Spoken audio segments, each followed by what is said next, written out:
Bueno, ¿qué hubo, gente?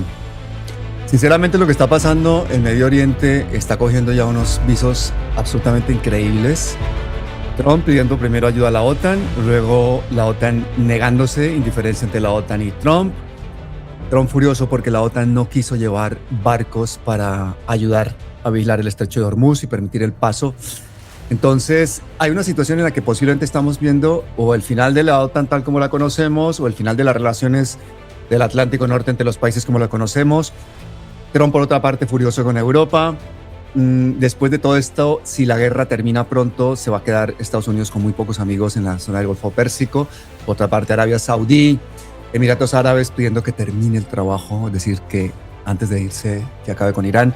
Muchas cosas, y por eso quiero estar hoy aquí conversando con mi amigo Jorge Mahfoud. Jorge, bienvenido.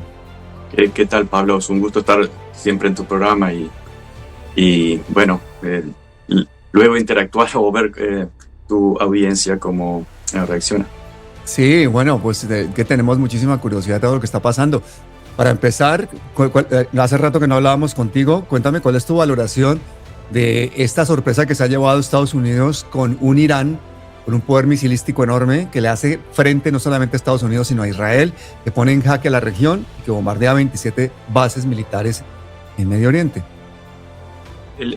Todo esto es el acabose debido a la arrogancia, pero ya no solamente la arrogancia de una historia imperial, sino la arrogancia del señor de los negocios y requerido por la justicia, como ustedes saben, que está rodeado de showman and showwoman, no de expertos, que incluso aquellos que tanto criticamos nosotros como los expertos de la CIA, del Pentágono, etcétera, por sus tradición intervencionista e imperialista, incluso ellos mismos lo dijeron, porque es casi de sentido común.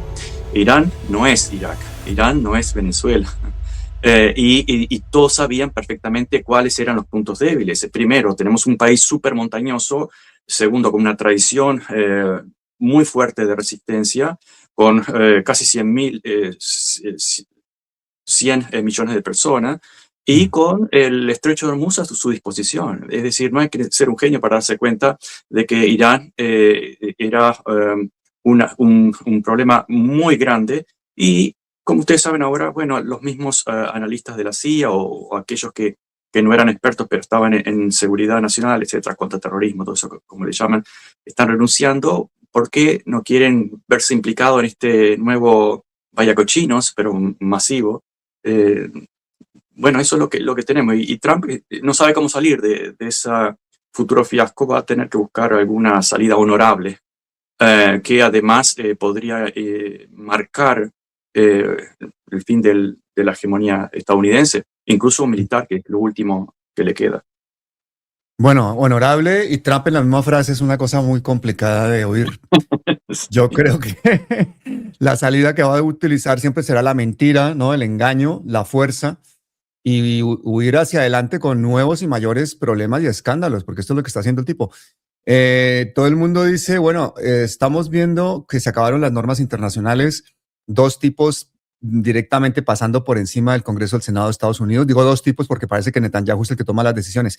¿Tienes tú la misma sensación de que es el sionismo realmente el que está manejando toda esta situación bélica en Estados Unidos? No sé si te acordás en tu mismo programa que conversamos, pero años atrás, que siempre se decía, incluso hasta el mismo Trump que decía que, y otros, que Israel era una colonia de Estados Unidos o una extensión de Estados Unidos. Y nosotros lo veíamos al revés, que en realidad Washington estaba bajo el comando de Tel Aviv. Y creo que básicamente esa es la opinión más dominante hoy en día. No solamente por los recursos de extorsión que tienen el Mossad y Tel Aviv sobre los políticos estadounidenses a través de la lista Epstein y otras formas de extorsión, sino a través del IPAC para el resto de los congresistas. Es decir, es una potencia extranjera que tiene no desproporcionada, sino abrumadora influencia sobre la máxima potencia económica y mundial. Todavía, lo de económica está ya prácticamente en segundo lugar, pero todavía más o menos en términos de presencia y de gasto militar. Pero eso es lo último que le queda y está siendo erosionado fuertemente por estos fiascos. Por ejemplo, el portaaviones Lincoln, que Mm. va a hacer un despliegue de fuerza, de musculatura, y se retira por los ataques iraníes. Luego envían el Ford y también tienen una serie de catástrofes, probablemente un complot interno de los militares estadounidenses. Yo conozco a algunos y como cualquier ser humano no quiere ir a morir, más cuando hay incluso desde la derecha, que siempre envían jóvenes, y a veces bromeo con ellos, claro, no puedes beber alcohol, no tienes 21 años, pero sí te mandan a la guerra. Bueno, como están en el ejército, tomando algunos cursos extras para ser oficiales, etcétera, sobre todo de cursos culturales extranjeros, no pueden opinar directamente, por lo menos en las clases, pero sí que personalmente sé que más o menos qué piensan. Y la derecha estadounidense incluso se está volcando en contra de todo esto. Ya saben ustedes por las noticias que le atribuyen a Netanyahu directamente esta guerra, como muchas otras, como la de Irak y todas las demás, y que no beneficia obviamente ni siquiera a Estados Unidos. Es una Ujú. aceleración del declive. En lugar de hacer America Great Again o Estados Unidos grande de nuevo, es una aceleración hacia la decadencia. Y creo que incluso los votantes de MAGA, los más fanáticos, lo están notando. Se le están revelando sus votantes a Trump porque están viendo que la economía norteamericana va a ir en un declive brutal debido a que, no sé si Trump no lo había pensado, pero la economía globalizada en este planeta desafortunadamente es una realidad. Fíjate que hasta la mitad de los medicamentos genéricos que llegan a Estados Unidos son hindús, el precio del petróleo pues dispara todo, la inflación. El cálculo y los errores que ha cometido Trump una y otra vez tienen una particularidad y es que ha sido todo por decisión propia. O sea, no ha consultado ni al Congreso ni al Senado. ¿Qué va a pasar con la democracia norteamericana después de esta guerra? ¿Qué crees tú que va a suceder en el votante norteamericano que ya ve que todo esto es una farsa porque al final sube un dictador y hace lo que le da la gana?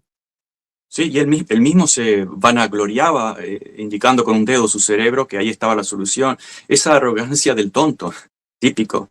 Mm. Y bueno, ¿qué va a pasar con la democracia? Nunca hubo una democracia plena en Estados Unidos, eso es muy obvio, ha sido siempre una plutocracia, pero hubo momentos de avances, como durante los 60, los movimientos civiles, de los derechos civiles, hubo momentos de avance y muchos de retrocesos otra vez.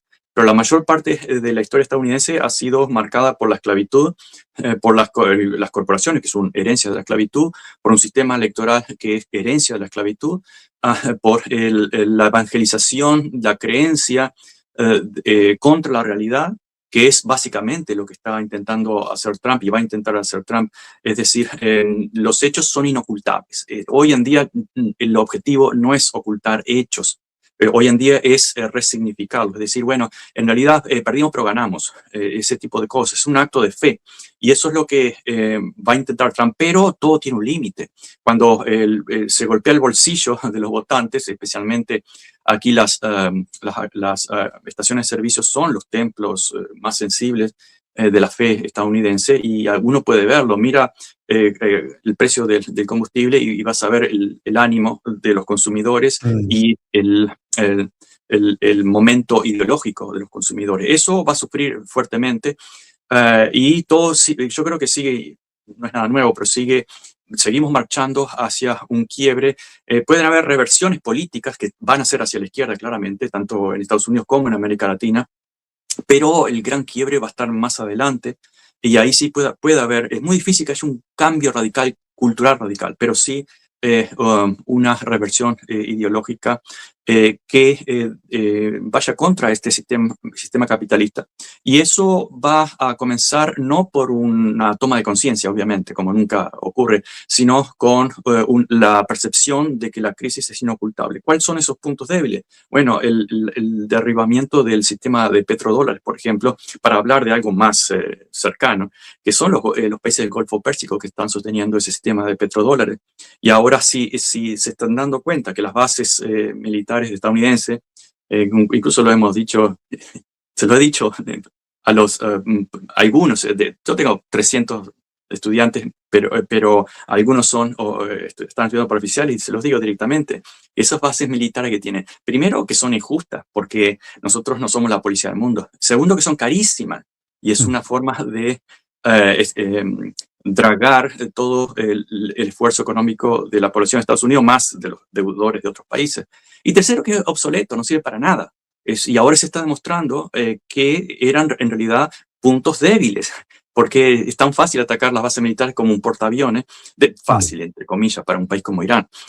Y entonces los países del Golfo, los ricos, millonarios países del Golfo, muchos aliados con Israel, se están dando cuenta que ni siquiera son protegidas por esas bases militares.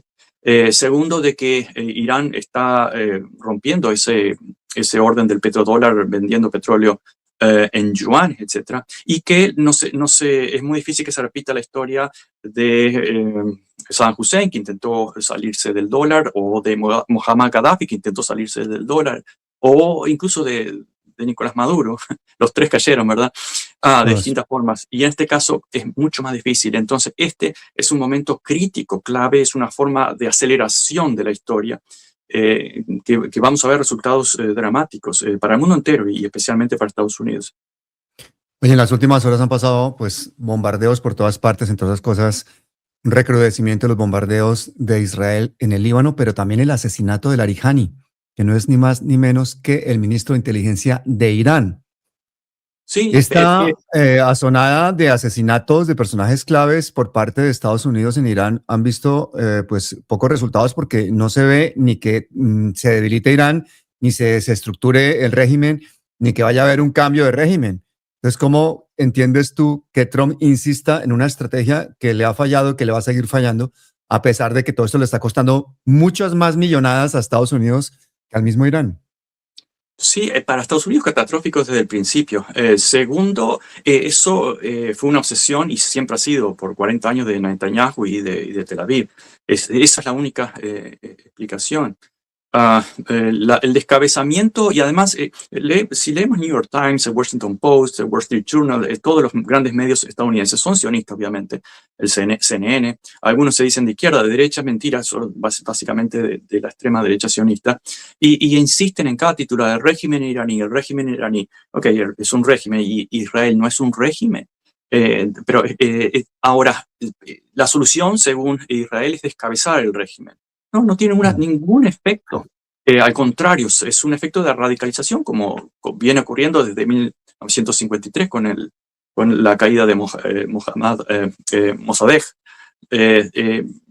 Es una forma de radicalizar. E incluso, específicamente en este caso, ustedes saben, el ayatolá Ali Khomeini fue básicamente el mayor obstáculo para que Irán construyera su bomba, obtuviera su bomba atómica, por razones religiosas, etc. Había una fatwa de prohibición específica, porque según esa visión religiosa no distinguía inocentes o civiles de combatientes, entonces estaba totalmente prohibida. Ahora que está muerto, y además tenía, ¿cuántos años? Tenía 90 y algo de años. Básicamente es una muerte políticamente irrelevante, pero al ser asesinado simplemente lo que hace es provocar una reacción en la sociedad iraní, y de mayor radicalización, o tal vez la palabra radicalización no es justa, sino de mayor cohesión y apoyo a lo que acá llaman el régimen. Los errores de cálculo son uno tras otro, lo que demuestra una desesperación profunda y varias salidas de escape. ¿Cuál es la solución de Israel siempre así? ¿Cuál ha sido siempre? Bombardear, matar y bombardear. Nunca jamás negociar. Porque además los seres que se consideran superiores y elegidos por Dios, que no aplican las leyes comunes de cualquier ley internacional, pueden hacer lo que quieren y tienen el poder por ahora. Y por eso están quemando todas las naves. Y buscando salidas, como en la Argentina y otros lados. Pero el descabezar lo que llaman el régimen no tiene ningún efecto positivo en cuanto a ganar una guerra, sino todo lo contrario. Es otro error de cálculo, o quién sabe si no es a propósito para generar aún más caos. Pero fíjate que al que han asesinado no es un presidente, han asesinado al líder religioso de 400 millones de personas que son chiitas. Sí. Es decir, peor imposible. O sea, qué Eh, error eh, tan grave, tan craso. Y más con esa fatua desde hace 37 años en las que este mismo señor, líder religioso, garantiza que no va a haber un desarrollo de un arma nuclear. Ahora sí que tiene argumentos Irán para desarrollar un arma nuclear porque seguramente su supervivencia va a depender de esto, ¿no? Argumento o voluntad, ¿sí? Es como, imaginen que alguien demonice el mundo católico y va y mate al Papa. ¿Qué Mm, esperan? Que una mayor cohesión de los católicos en ese caso. Bueno, lo mismo va a ocurrir, ya ha ocurrido con el mundo chiita. Eso, uno se pregunta, tantos billones, porque no millones, tantos billones de dólares en inteligencia y cometen tantos errores, o tal vez no son errores. Esa es la única duda que queda. mm. Oye, ¿qué te parece la hipocresía de España? Me preguntan aquí qué opinas de eso. España gastó el año 2025 34.000 millones de euros en armas. Y dice el presidente español, no a la guerra. A ver, no a la guerra, pero sí a la compra y venta de armas, ¿no? No a la guerra, pero sí a que sigamos en la OTAN. O sea, ¿cómo entiendes tú esas contradicciones tan grandes que a veces vemos incluso en los que supuestamente son los contradictores de alguna manera de Trump? Sí, la clásica contradicción entre narrativa, explicación, excusas y los intereses económicos. Con todo, creo que España, si vemos el contexto, España, Irlanda, Islandia, han tenido una posición más o menos confrontativa, o por lo menos una voluntad de salirse del alineamiento de otros países como Francia, Gran Bretaña, Alemania. Creo que con todo, yo no, sí puede ser hipocresía, pero me parece que no sería tan duro con España en este punto particular, sino con el resto de otros países occidentales. Mm.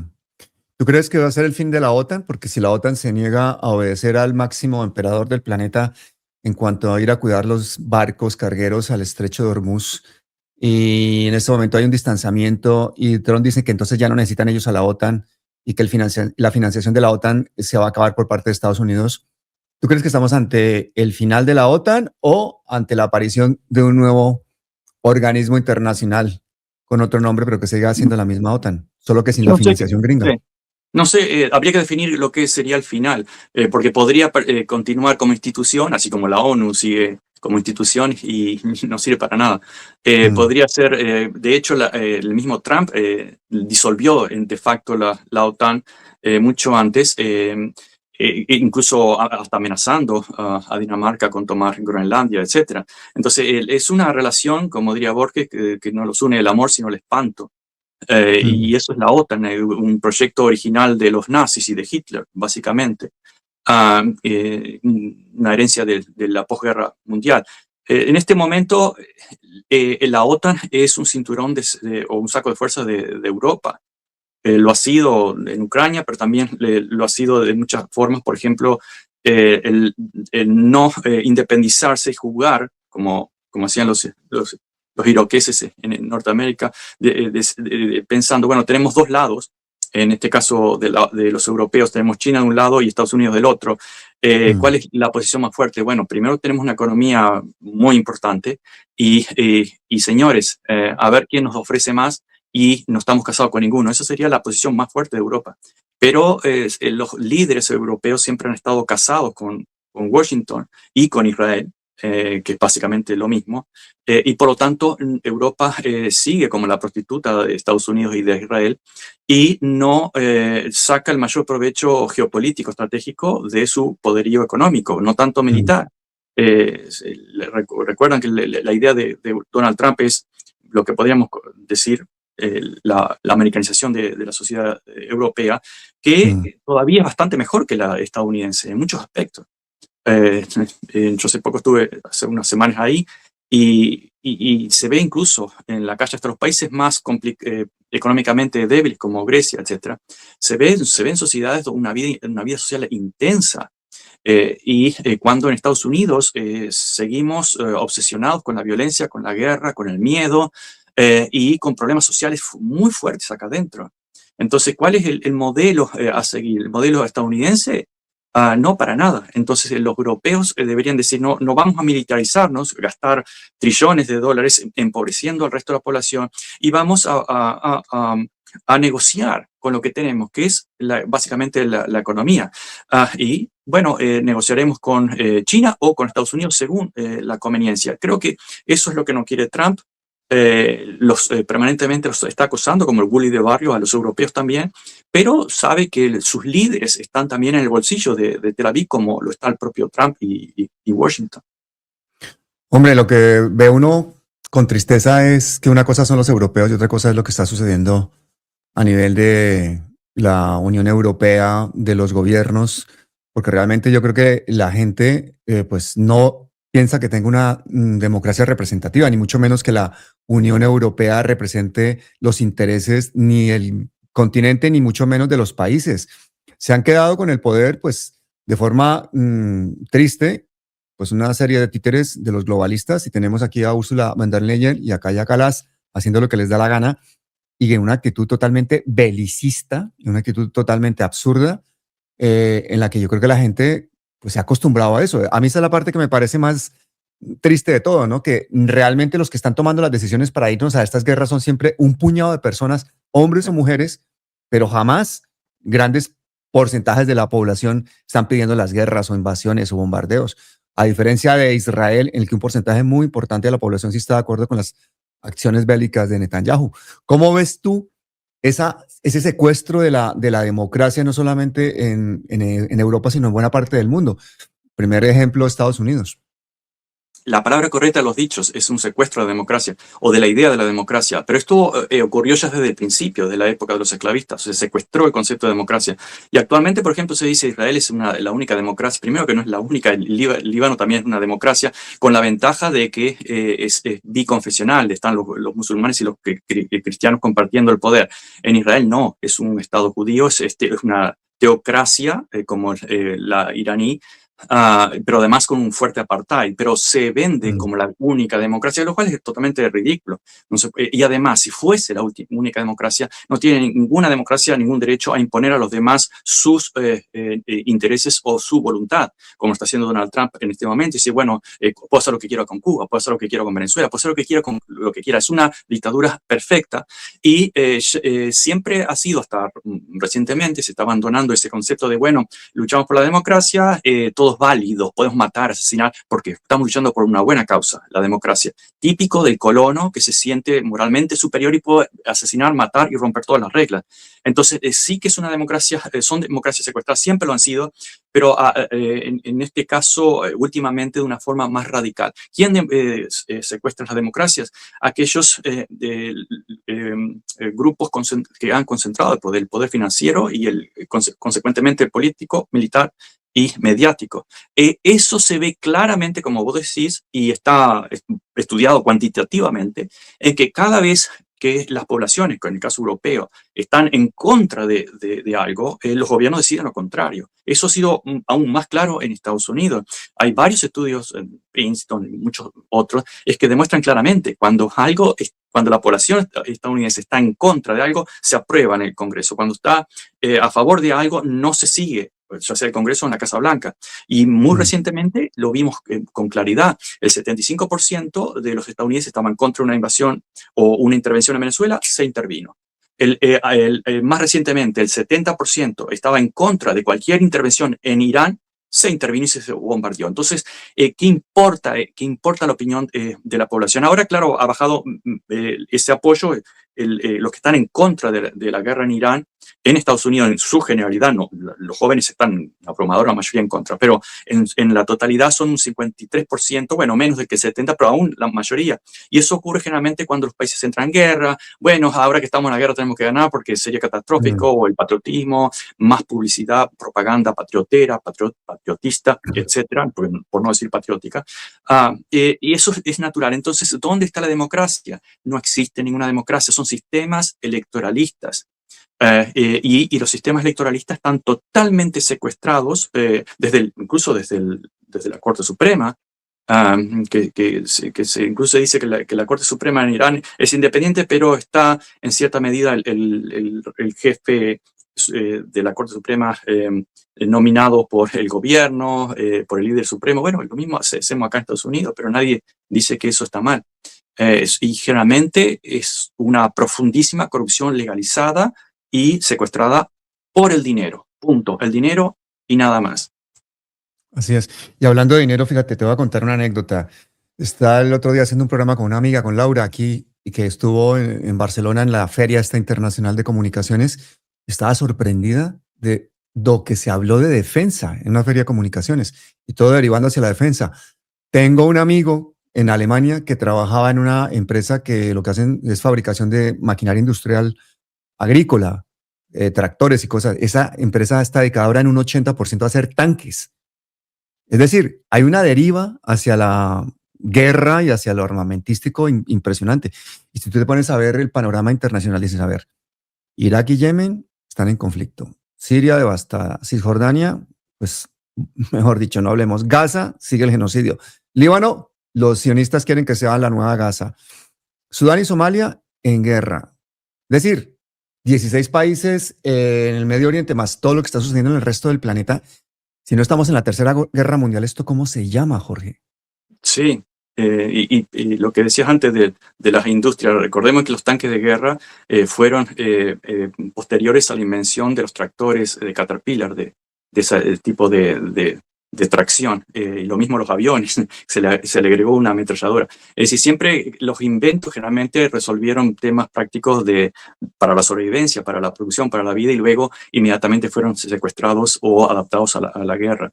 Lo único que falta para decir oficialmente que estamos en una tercera guerra mundial es que este conflicto de Irán, que se suponía que desde nuestro punto de vista de años anteriores iba de Ucrania, Medio Oriente, Irán y terminaba en los mares del sur de China o en Taiwán por ahí, aparentemente estaría por llegar antes, pero si no llega terminarían los mares del sur. Y si llega antes se debería a que si se invade Irán, es probable de que finalmente tanto China como Rusia entren en el conflicto apoyando más directamente a Irán. Rusia lo ha apoyado con tecnología y con drones y con algunos misiles, pero no directamente. Entonces, si eso ocurriría, ahí ya sería abiertamente la Tercera Guerra Mundial en un estilo semejante al siglo XX, porque no tiene por qué ser el mismo tipo de confrontación.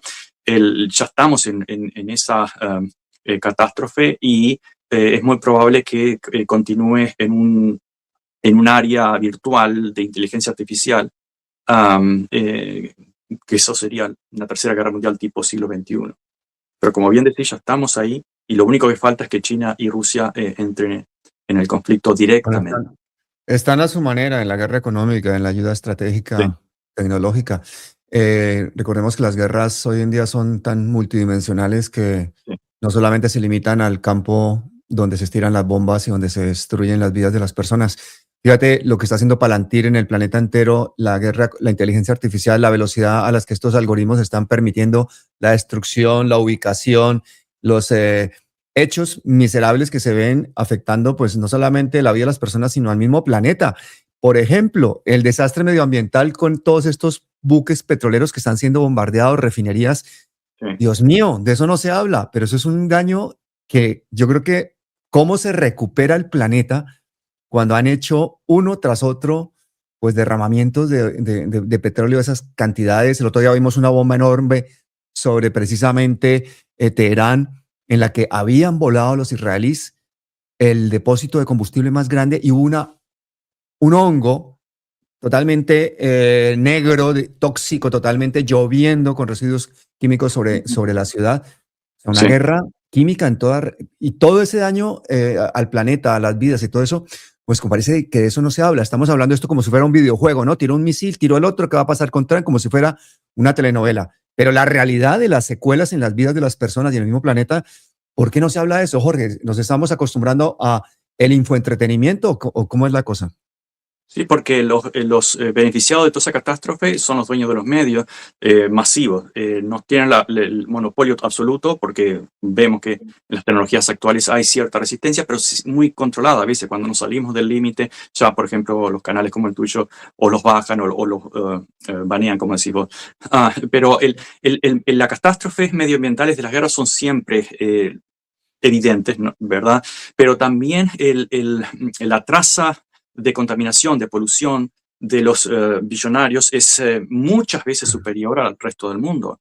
No solamente por el consumo que tienen de lujo y de riquezas, de aviones propios, privados, etcétera, sino que también, por ejemplo, hace 25 años, buscar una palabra en Google equivalía a calentar una taza de té, por ejemplo. Y en este momento la inteligencia artificial está absorbiendo muchísima más energía y polución que lo que eran los anteriores sistemas de búsqueda o de Internet. Es los beneficios de esos, de toda esa tecnología que no la inventaron los millonarios, la secuestraron como siempre, va para esa élite que en este momento lo dice abiertamente y además tiene esa misma mentalidad de la idea de ser elegidos, de ser especiales y por lo tanto las leyes no aplican a esa gente. Y el control del 1984 abierto, etc. Y luego el miedo a que tal vez la inteligencia artificial controle la humanidad. Podría ocurrir eso, pero en este momento la historia indica que el mayor crimen, la mayor forma de esclavitud es y ha sido y probablemente será por mucho tiempo el robo descarado de una microelite sobre todo en las potencias mundiales del norte, que se llevan todos los beneficios y además tienen miedo de lo que inevitablemente va a llegar, que va a ser una revolución francesa donde se van a cortar cabezas, donde la privatización de glaciares en Argentina o la privatización, eso va a ser papel mojado. De la misma forma que el dinero es un acto de fe, como el dólar o una moneda global, esa fe se puede perder, lo mismo todos los contratos que históricamente han sido violados por el poderoso. Recordemos la costumbre de los indígenas de firmar, indígenas americanos, de firmar contratos, todas fueron violadas por el dueño del cañón cuando no les sirvió más. Es lo que estamos viendo y seguiremos viendo. Se siguen haciendo acuerdos o se siguen llegando a consensos hasta que el poderoso deja de servirle, como lo está demostrando Trump. Ya no nos sirve, ni siquiera la democracia nos sirve. Bueno, no nos importa porque puedo hacer lo que quiera con ella, con Cuba, con lo que sea. Puedo hacer lo que quiera. Y lo dice con orgullo de macho, de psicópata. Ese es el mundo que claramente se está aproximando a un extremo donde las masas, cuando sientan la catástrofe que, por ejemplo, ha sentido Gaza, van a saltar y no va a quedar millonario con cabeza.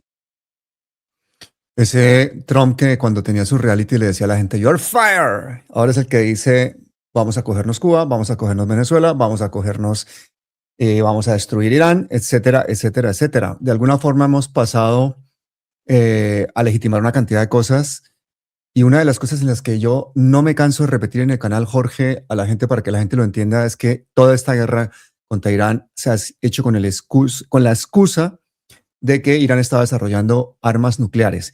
Y esto viene empujado precisamente por un Estado como Israel, que ha hecho todo un desarrollo de décadas de un sistema totalmente ilegal, por debajo de la mesa, robando uranio incluso, que ayer lo hablamos en el canal, y haciendo un desarrollo de no sabemos cuántas ojivas nucleares. Hace 10 años la Fundación Carter decía que tenía 300 ojivas nucleares Israel, ahora no sabemos por cuántas van. Pero la eterna mentira que le decía Israel, concretamente el sionismo, a los presidentes norteamericanos, era de que había que atacar a Irán porque estaba desarrollando armas nucleares, jamás fue verdad. Y ahora finalmente un presidente de Estados Unidos, lo suficientemente estúpido, chantajeado y sionista, pues decide tragarse esa mentira, por lo menos echar para adelante con esa mentira y atacar a Irán. John F. Kennedy fue asesinado y fue uno de los primeros, o posiblemente el primer presidente que se opuso al desarrollo del programa nuclear de Israel. ¿Tú qué opinas de esa muerte de John F. Kennedy? Tú como historiador, tú que sabes tantísimo, ¿tú crees que hay realmente, especulando un poco, por supuesto, una relación directa entre la muerte de John F. Kennedy y el sionismo? Porque siempre se ha dicho que es la CIA, pero ahí estamos hablando de corporaciones que trabajan de la mano. Sí, cuando enseñábamos matemáticas o cuando estudiábamos, seguramente vos como médico pasaste por esas ecuaciones integrales, etcétera. Pero recuerda que siempre una de las costumbres en una ecuación era buscar el factor común. ¿Cuál es el factor común de esta ecuación? Es Israel. o Tel Aviv, pero básicamente Israel. Es el factor común, lo encontrás en todos lados. De una forma directa o de una forma indirecta. En el caso de Kennedy, bueno, yo cuando estaba haciendo la investigación para el libro 1976, que este año es el 50 aniversario del asesinato de Letelier y del derribo del avión de Cubana 455 en septiembre y en octubre, leí muchísimo documento clasificado y me pareció extremadamente obvio que la CIA estaba implicada. Y obviamente con sus servidores que eran en gran medida cubanos de Miami, etc. Incluso las declaraciones decían claramente, estuvimos acá, estuvimos allá, conozco a esta persona, lo vi tal día, es decir, todo es muy consistente. Y todas esas declaraciones fueron desestimadas por los comités o los que iban a declarar fueron asesinados. No aparecía de una forma tan explícita el Mossad, por lo tanto, para mí me quedaba muy claro de que la CIA, sin duda, casi que sería como buscar una aguja en un pajar, decir que fue otro grupo. Pero claro, no aparecen en esos documentos clasificados de una forma tan insistente. Aparecen, pero no de una forma tan insistente el Mossad, por lo tanto, yo no hice una investigación sobre eso. Pero además el Mossad declasifica mucho menos. Declasifica, en los 70 hubo alguna declasificación, perdón, en los 90, pero muy limitada. Generalmente, y lo que hemos visto sistemáticamente es, como ahora está ocurriendo, la eliminación directa de aquellas figuras importantes que son incómodas. Kennedy insistió en que fueran monitoreadas, inspeccionadas el programa atómico israelí y estaba en contra, incluso estuvo en contra de usar bombas atómicas en La Habana, como fue sugerido que se hiciera. Y fue eliminado. Pero podemos ver una larga lista. Ya desde antes de la creación de Israel se funda con grupos que ellos mismos se llamaban terroristas y que de hecho cometían actos terroristas y luego con el tiempo a través de la propaganda se fueron implicando a lo que era la verdadera resistencia dentro de esa situación que era la de los palestinos. Ellos eran los terroristas, los islamistas eran terroristas. Lo mismo ocurre que, por ejemplo, en los atentados de la AMIA o de la embajada de Israel en Buenos Aires, las autoridades argentinas nunca vieron ni siquiera una sola víctima. Supuestamente se la llevaron a Israel, pero oficialmente no existe ni una sola víctima. O sea, hablan de 21-20. Lo mismo ocurrió en Londres, y algunos agentes de la CIA y ex agentes del Mossad dijeron que eran falsas banderas, etc. Es decir, el modus operandi, el factor común es siempre el mismo. Es decir, una falsa bandera, no importa cuántos mueran, y si hay algún líder que nos está incomodando afuera, por algo Trump y todos los demás son tan obedientes. Eso es el factor común. Entonces, yo no tengo pruebas directas, documentos clasificados directos, pero el más consistente, la historia en los últimos 50 años, es muy difícil verlo. Y el famoso atacar a Irán para que no nos ataquen, bueno, ahí Irán se está defendiendo. ¿Qué es lo que querían? Bueno, querían evitar lo que provocaron. Sí, incluso, como bien decís, la conciencia de que solamente la construcción o la obtención de un arma atómica podría ser al menos disuasiva y por lo tanto podría haber un cambio de política dentro del gobierno iraní. Pero igual, el factor común es el mismo siempre. El único presidente de Estados Unidos que ha intentado frenar el programa nuclear de Israel fue John F. Kennedy, porque exigió las inspecciones al reactor de Dimona en Israel. Lo matan. Y tras su muerte, entonces inmediatamente viene Lyndon Johnson y adopta una postura de apoyo total al programa de Israel. Pero poco tiempo después se roban 260 kilos de uranio en Pensilvania y es cuando despega el programa en Israel. Y la investigación que hizo el FBI en ese momento dan cuenta que el director de la planta de la corporación esa donde se robaron se llamaba Mordei Shapiro, íntimo de la inteligencia de Israel. Rastrearon el uranio y entonces ahí entra un personaje que yo decía ayer en el programa muy conocido en Colombia, que es Rafi Eitan. Rafi Eitan, que estaba en la trama de ese robo de ese uranio. Rafi Eitan, que es uno de los héroes del Mossad. Acuérdate que él fue el que capturó a Adolf Eichmann en Argentina, un tipo que se dedicó toda la vida a hacer operaciones secretas para el Mossad, un tipo que además fue uno de los arquitectos del genocidio político de la Unión Patriótica en Colombia, y que murió hace 7 años a los 92 años, pues después de haber hecho cientos de operaciones encubiertas desde sabotajes, asesinatos selectivos, de todo, de todo, de todo, de todo. Es decir, hasta casi nuestros días nos están llegando los ecos de esa lucha de John F. Kennedy por impedir ese programa nuclear de Israel, que después de allí en adelante todos los presidentes norteamericanos prácticamente han permitido, y no solamente lo han permitido, sino desde la propia ilegalidad, porque nunca han firmado un tratado de limitación de armas nucleares. Y en este momento no sabemos, y esa es la pregunta que te tengo, ¿tú crees que Israel es capaz de utilizar un arma nuclear si se ve perdido, si se ve solo, si se ve que se debilita su postura? Porque sabemos que Israel, pequeño estado, está en Medio Oriente, dependiendo totalmente de Estados Unidos. ¿Crees que podría Israel utilizar un arma nuclear? Mi respuesta sería una especulación, pero alguien podría pensar, ¿cuál sería el límite de Israel? O de los líderes de Israel, ¿cuál sería el límite? Si ellos consideran que la vida de los israelíes o de un grupo elegido por Dios vale por lo que no vale el resto de la humanidad, entonces, ¿cuál sería el límite? Ya lo han demostrado en la práctica, lo dicen narrativamente, explícitamente, de que cualquier cosa está por debajo de ellos. Es un fanatismo profundo y estamos todos literalmente bajo amenaza. No veo que tengan algún límite moral, excepto la sobrevivencia de lo que ellos consideran un pueblo elegido, lo cual muchos consideramos que son tan hediondos como cualquiera de los seres humanos de este planeta. No creemos en eso, pero ellos sí creen en eso. Entonces no veo ningún límite, la historia lo indica y sus propias declaraciones de intenciones lo indican. No hay ningún límite. Si tuviesen que usarla como último recurso, creo que lo harían, pero claro, eso sigue siendo una especulación. En cuanto después a los presidentes de Estados Unidos, tal vez de una forma, el que menos belicista quizás fue, y luego crítico de Israel, fue Jimmy Carter. Y por algo tuvo solo un término, básicamente,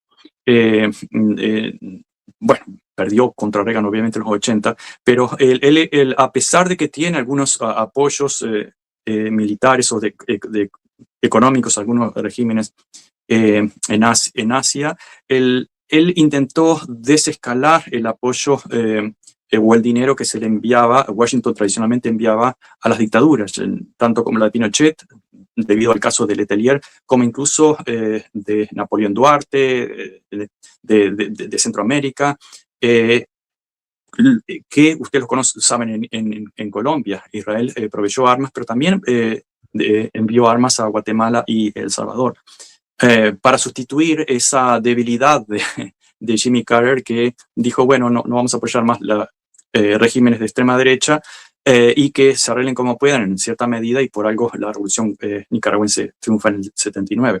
Pero ese fue casi una excepción. Todos los demás han sido, desde Johnson, Ford, salteándonos entre comillas, Carter, y luego, obviamente, de una forma una línea más dura, Reagan, Clinton, entre comillas, bueno de Clinton, Bush, el más águila, el bueno, entre comillas, de Obama. Todos han seguido básicamente la misma línea, incluida Hillary Clinton, y ni que hablar John Biden, que siempre fue sionista, lo dijo y practicó de esa forma, Kamala Harris. No había prácticamente opción que dijera, bueno, vamos a poner un freno a esta dictadura mundial, porque es una brutal dictadura mundial, psicológica, ideológica, económica y política.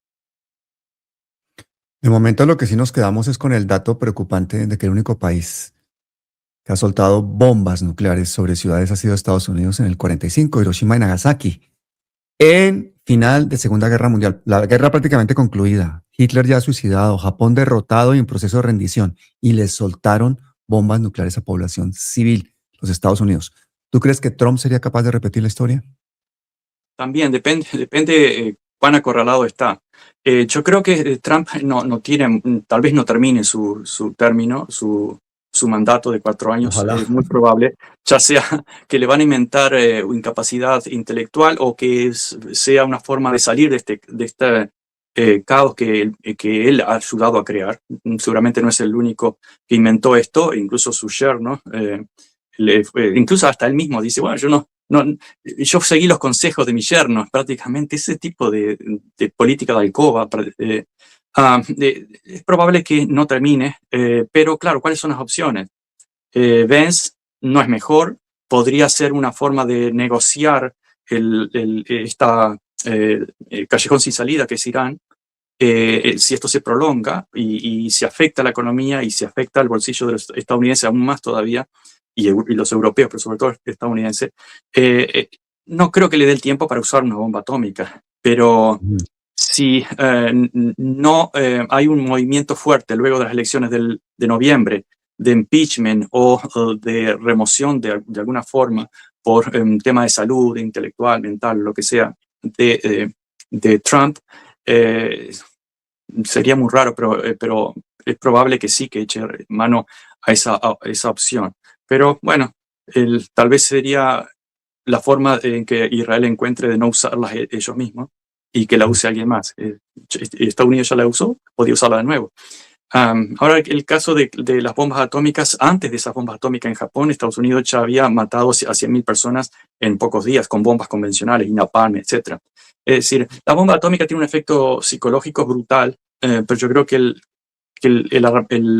la violencia bélica ha sido igualmente o más brutal que las bombas atómicas. Sí. Y ha estado siempre en manos de las potencias occidentales. Cuando tú dices noviembre, impeachment, ¿tú crees que el mundo va a aguantar hasta noviembre?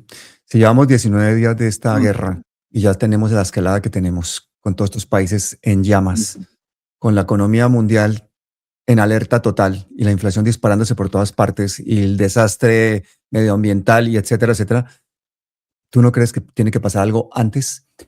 Esa es la primera Es mucho pregunta. Y la tiempo. segunda, ¿no crees que una de las cosas que pueden pasar en estos días son ataques de falsa bandera? Bueno, sí, sin duda. Y además queda mucho tiempo para noviembre. Y además el impeachment sería a principio del siglo, perdón, al principio del año Mm. 2027. Es mucho tiempo, es casi un año. Como bien decís, a este ritmo el orden mundial no aguanta. Y van a haber, sí, ataques falsas banderas. El Golfo es muy vulnerable a más ataques de Irán. No solamente porque está ahí cerca, no solamente porque los países del Golfo, los ricos generalmente son muy más sensibles al dolor que los pobres, como decían la perspectiva de esclavista, y en cierta medida es así. Aquellos que están acostumbrados a sufrir resisten más. Lamentablemente, no debería ser así, pero es un hecho. Y tienen una gran vulnerabilidad porque gran parte del agua que toman es producida por las desalinizadoras, porque cerrar el estrecho de Hormuz no solamente significa que no pueden vender petróleo, sino que también no pueden comprar comida, que no la producen debido a sus condiciones geográficas. Mm. Es decir, Irán, que en este momento tiene muchas cartas para jugar, también tiene para perder, pero muchas cartas para jugar, y acorralado como está, las va a jugar. Y bueno, Trump también está de cierta medida acorralado. Falta mucho tiempo. Vamos a ver cosas aún más terribles. Lo ideal sería una rebelión interna en Estados Unidos para remover al presidente y que de una forma, otra vez digo, honorable, en el sentido de que, bueno, no estaría en juego el prestigio de macho de los republicanos y de Trump, sería remover al presidente y reacordar, hacer un acuerdo con Irán. Irán ha duplicado su apuesta. Cuando recientemente Trump le sugirió una forma de salida negociada, siempre que el otro haga las concesiones. Y el gobierno de Irán redobló la apuesta y dijo no, hasta que no se termine la amenaza, es decir, la amenaza de Israel de permanentemente atacar cuando están en negociaciones, una traición después de otra traición, totalmente imposible de confiar. Hasta que no ocurra eso, no vamos a negociar. Y Mm. creo que eso es un punto de gran susto para Occidente. Oye, ya se han confirmado pues varios cientos de soldados americanos muertos, están llegando ya esas imágenes de los féretros con la bandera americana, pero también tenemos la trama Epstein y como protagonista, uno de los grandes protagonistas, a Trump. Esa fiscal general Pat Bundy que ha intentado defender lo indefendible y toda esta cantidad de propaganda, de desinformación respecto a la trama Epstein no borra que lo poco que se va filtrando pues muestra cosas horrorosas. ¿Tú no crees que de alguna forma también podría ser por ese lado que se intente terminar con el mandato de Trump antes, de alguna manera? Porque yo creo que lo de Epstein es una cosa que ha alarmado al mundo entero y ha sido tan innegable la complicidad de las élites, no solamente los super multimillonarios, los tecnofascistas norteamericanos, como también incluso gente de la nobleza y de la alta aristocracia europea. ¿No crees que la trama Epstein también le puede hacer un daño muy grande a Trump y que no tengamos que esperar hasta noviembre para un impeachment? Siempre y cuando haya un grupo dentro de los republicanos o del gobierno estadounidense que digan es momento de sacarlo, vamos a filtrar este video, por ejemplo. No, nunca vamos a ver todo sobre los archivos Epstein, pero sí que vamos a ver mucho más. Y hay alguien, aquellos, sobre todo aquellos que han generado, han producido y han guardado todo ese stock de material de soborno que lo están Mm. manteniendo, primero para obligar al gobierno de Estados Unidos, al presidente y al que venga a hacer su voluntad. Pero es posible que se diga en algún momento, bueno, esto no tiene salida y estamos perdiendo en la economía, el petróleo está subiendo, en el 2027 vamos a, ya antes de este conflicto, estaba previsto que íbamos a quedar sin el petróleo necesario, suficiente, porque el fracking no es suficiente. Estamos viendo que desde el 2002, antes incluso de octubre 7, decenas de miles de israelíes están abandonando el país. En algunos años ha sido 50, 60, 70 mil. Creo que en este momento, ya desde ese momento, van unos 300.000, están abandonando. Mm. Algunos se están yendo a Argentina. Paradójicamente, Milei y Karina, su hermana o esposa o como quieran llamarlo, compañera, están planeando encontrar refugio en Israel porque las leyes de Israel lo permiten, especialmente aquellos que son acusados de pedofilia, etcétera. Pero en este caso se daría la paradoja que algunos, como presidente de Argentina, estaría buscando refugio en Israel por el caso Libra y otros casos, y mientras que los ciudadanos israelíes están yendo para otro lado. Es decir, por todos lados que vemos, el poder tradicional occidental está en una situación muy, muy delicada. ¿Cómo se resuelve eso? Bueno, como bien mencionas, la lista Epstein o el stock de material de soborno podría abrir la canilla un poquito para lo suficiente como para que el presidente termine renunciando o se lo saque. Algo que tenga un impacto muy visual muy fuerte, porque tiene que ser algo muy fuerte, porque lo que hemos visto hasta ahora es que a Trump y a los poderosos se le perdona prácticamente todo, incluso la pedomanía. Se les está Sí. permitiendo de todo, pero es necesario un golpe, un efecto mediático, un escándalo. Recuerdan que el caso Clinton-Lewinsky fue un escándalo que Sí, tuvo sí. un impeachment, no fue removido porque por un tema de que el mogul de la pornografía pidió que aquellos que supieran historias sobre los que iban a votar en contra de Clinton salieran en público y esa gente no apareció en el Parlamento. Es decir, pero Mm. fue un caso muy menor, es decir, una relación entre dos adultos, vergonzosa, bueno, está bien, pero entre dos adultos. En este caso, son crímenes mayores de pedomanía, crímenes mayores. Y no ha pasado nada. Y además, la paradoja es que los seguidores son, no paradoja, casi es una consistencia histórica, pero paradojas en cuanto a la definición religiosa, son cristianos, conservadores, a favor de la familia, etc. Y están protegiendo a un pedófilo, que además lo presentan como el enviado de Dios, como Ya. esta fanática White, que dice decirle no a Trump es decirle no a Dios, ese tipo de fanatismo que luego se lo atribuyen a los iraníes.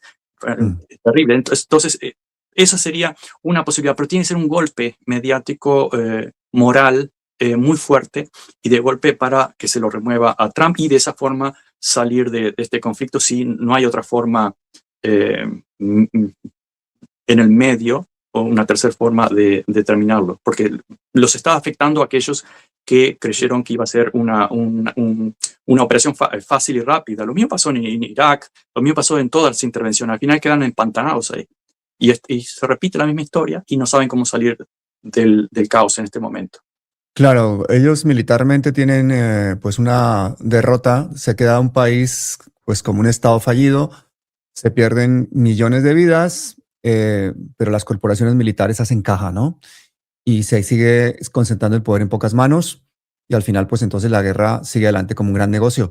Estas ferias de armamentos que se suceden una tras otra en el mundo, esta Unión Europea, esta misma España, 34.000 millones de euros en el año 2025 en compra de armamento, lo vemos a lo largo y ancho del planeta. Entonces a mí me parece que la batalla cultural que tenemos que dar desde canales como este, con la presencia de personas como tú, es precisamente que la gente sea consciente de que no es normal matar a otro ser humano.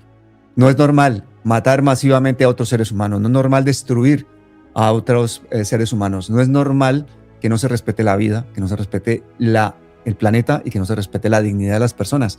Esos conceptos tan sencillos que lo saben los niños desde los 4 años se nos olvidan a medida que vamos entrando en las etapas adultas y nos van legitimando con el bombardeo mediático, pues de que, oye, no, pues Trump tenía antes un programa de televisión, luego fue presidente, luego fue pues un tipo pues peculiar y ahora pues es un tirano y ahora pues resulta que también es pederasta y ahora resulta que también presuntamente esto y lo otro. Llegamos Sí. a un grado de aceptar cosas que son realmente monstruosas precisamente porque en un primer momento no fuimos capaces de plantar cara. Entonces a mí me gustaría que antes de terminar el programa nos dieras tú esa visión desde la resistencia, Jorge, porque yo creo que los que han estado escuchando este programa se pueden quedar un poquito tristes de todo lo que está pasando y creo que nos sirve más enfadarnos porque nos lleva a la acción que entristecernos que nos lleva a la inacción. Sí, hace poco publicaba un artículo, creo que en página 12, titulado La guerra mundial contra los niños. Hay un foco específico y un sadismo específico y probablemente un significado geopolítico específico en ir contra los niños, desde la lista Epstein de pedofilia o pedomanía hasta las masacres en Gaza, hasta lo más reciente que fue las primeras víctimas de esta guerra en Irán, no de Irán, fueron 168 niñas, es decir, es otro factor común, y además provocado por personajes como Trump, y muchos otros, Netanyahu, etcétera, pero específicamente conocemos más sobre Trump, que son reconocidos acosadores, violadores, y que además se expresan con esa mentalidad del hombre de negocio que lo compra todo, incluso la vida de los demás. Y con manía sexual, que es típico del psicópata, aquel que no consigue emociones con una relación con otros seres humanos, necesita el poder y dominar, masacrar y recibir señales de dolor del otro. Es una especie de sadismo, no, es sadismo. Y eso se refleja no solamente en las palabras, sino en las acciones que estamos viendo. Ahora, en cuanto a lo que decís de la resistencia, esto, 100% seguro, esto va a tener un cambio radical en este siglo. Yo no sé cuándo, pero no tengo dudas de que va a ocurrir. Ahora, creo que la resistencia que podemos hacer, aquellos que usamos palabras y no dinero ni armas, en principio aparece como inocua, como intrascendente, pero entiendo de que todo eso se va a ir acumulando y va a ir creando una nueva conciencia que ya lo vemos. Por ejemplo, la mayoría de los estadounidenses, ya no solo los jóvenes que eran los idealistas de hace 3, 4, 5 años en Estados Unidos, que fueron criticados por inmaduros, como siempre, como en la guerra de Vietnam, como contra el apartheid en Sudáfrica.